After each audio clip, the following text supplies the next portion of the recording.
my student named Vincent is now in Baguio City to relax and experience the cold climate there. He actually sent an email to me saying, Good morning, Ma'am Caoitan. Baguio is one of the best places I have been. There are a lot of pine trees and the landscape is amazing. I wish you were here too, Ma'am. I just wonder why it is still cold here despite it's summer already. I believe that it is hot there in Marikina City. Will you explain more about this climate condition, Ma'am Caoitan? I am hoping for a wonderful and scientific explanation. Take care! Take care, Vincent, and don't forget my pasalubong. Just kidding. Let us help Vincent understand why it is cold in Baguio City, although it is summer already. I am Ma'am Jeselyn Caoitan, and welcome to my science class.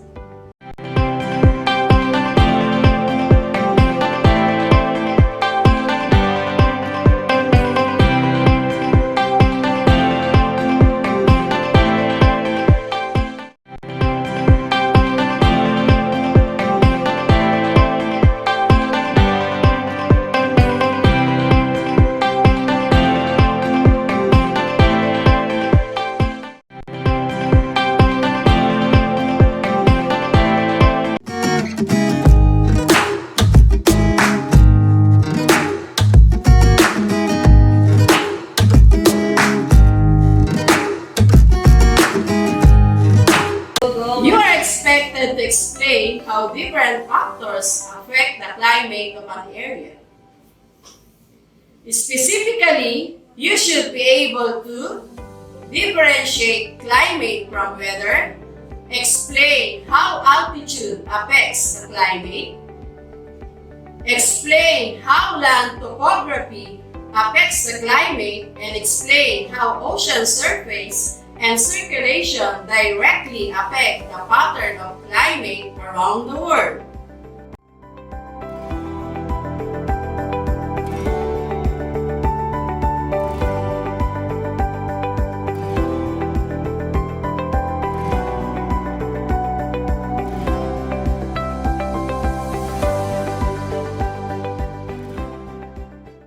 You have to complete this diagram showing how heat from the earth is used to generate electricity. Choose from the word box.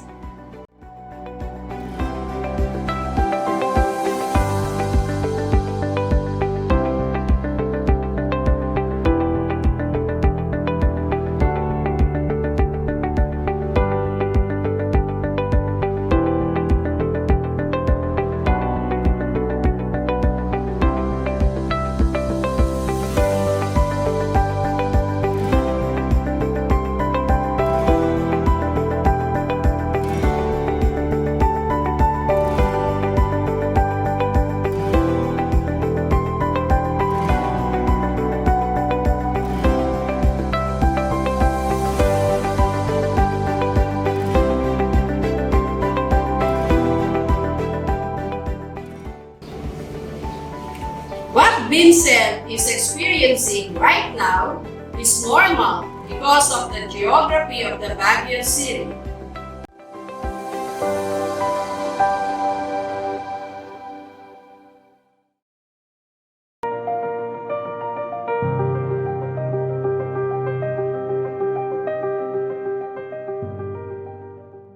Here are the different factors affecting the climate. First factor is latitude. The climate of a certain place can be affected by its distance from the equator. Places near the equator will receive greater amount of sunlight, thus these areas are warm all year.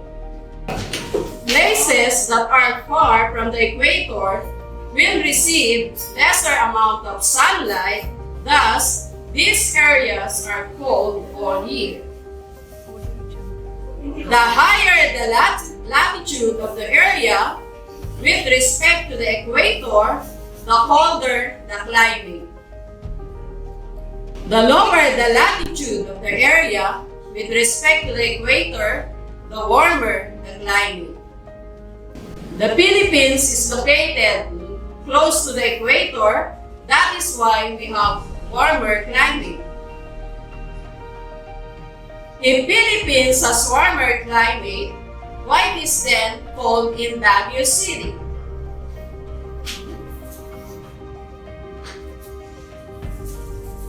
The second factor is topography. The landscape of landforms of a place affects its climate. People living near the mountains and bodies of water experience different climate. Hot air from the oceans moves east, blows the mountains, and rises. As the air rises, it cools, causing it to rain on the other side of the mountain. When the air gets the eastern region of the mountain, it is dry.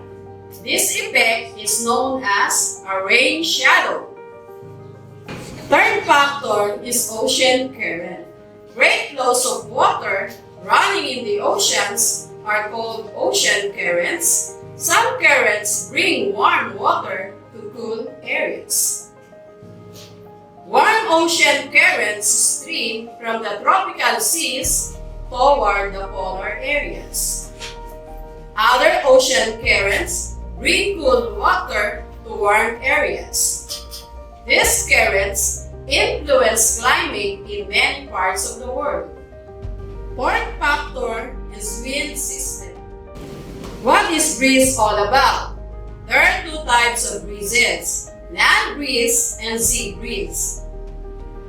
During daytime, sea breeze can be experienced when warm air rises over the land and replaced by the cool air from the water. Meanwhile, during nighttime, warm air rises over the water and replaced by cool air from the land. This is what we call land breeze. A center of low pressure builds over the continent while high pressure builds over the nearby ocean. This made wind system known as seasonal winds or monsoons. Amihan or northeast monsoon is a wind system from the northern area down to the equator. It brings cold weather conditions. Habagat or southeast monsoon is a wind system from southeast that brings warm and rainy weather. Fifth factor is altitude. Baguio City is the summer capital of the Philippines. Many tourists are visiting it because of its cold climate, like what Vincent is doing right now. It is colder even summer. Baguio City is about 2,300 feet directly above sea level. The height or elevation of the area influences its climate. The altitude or height of a place affects the climate. Temperature decreases as altitude increases. At high altitudes, the air does not absorb and hold the maximum amount of heat. It less dense. Climatologists have discovered that temperature drops about 2 degrees Celsius for each 300 meters or 1,000 feet of altitude. And that is why Baguio City has a cold climate because of its altitude even during summer. Could you think of other places in the Philippines that has cold climate even during summer?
And those are the factors affecting climate.